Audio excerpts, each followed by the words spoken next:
sighed, realizing that, like the president, he had to accept the inevitability of national growth. "I suppose so," he said grudgingly. "There's still more behind all this," the president said, "and I'll thank you to regard it as highly confidential." His tone, as well as his words, caused the lean visitor to sit upright. "Yes, sir," he said. "The claim of the United States to the Oregon Territory is unclear and muddled." Jackson spoke soberly now, his eyes clouded. "Great Britain has a claim every bit as valid as ours. So has Imperial Russia. They were the first nation to occupy Oregon, but they pulled out when we and the British began to contest it. Pulled out a little too fast and too easily to suit me."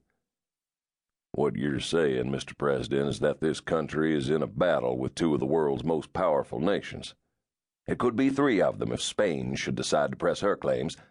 But London and St. Petersburg are worrying me, not Madrid. We fought the British twice in the past 60 years, and we could whip the Redcoats again. However, wars are a luxury a young nation really can't afford. The British have the world's strongest navy, plenty of manpower and all the money they need. The Russians aren't as well off, but they're still rich and strong. We need everything. Manpower, factories, more agricultural products, meat on our young bones." Sam nodded, seeing the problem for the first time from a new perspective. "Every American," Jackson said, "automatically expects us to stretch from the Atlantic to the Pacific." "Well, sure." Sam himself thought in no other terms. "If the British or the Russians can establish a solid foothold first," the president declared, "that's the end of America's dreams. The British can start moving from west to east, using Canada as a base for their operations. They can take the Rocky Mountains. They can even move into the Great Plains, and we'll have another major war on our hands if we want that land. We could be pushed all the way back to the Mississippi River." Sam was starting to forget his objections to the settlement of the West. "We have one natural advantage over London and St. Petersburg. We're closer, by thousands of miles." Jackson was emphatic. "It will be difficult for the British to occupy the Pacific Northwest, and even harder for the Russians. I'm not saying we can just walk in, but we can send our people as settlers, first by the hundreds and then by the thousands. Once they've established homesteads and built towns and roads, British and Russian claims won't amount to a pot of burned beans. If America really intends to fulfill her destiny and become a great nation, our citizens have got to go into Oregon. There's no two ways about it." A handful of mountain men might prefer isolation, Sam realized, but the needs of the country as a whole were paramount.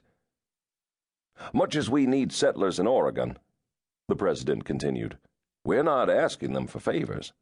I'm told that not even Tennessee and Kentucky have land that rich, forests as full of game, or rivers as crammed with fish." "So I hear, sir." The president stared at his visitor in ill-concealed dismay. "You just hear, Sam? You don't actually know Oregon?" "No, sir.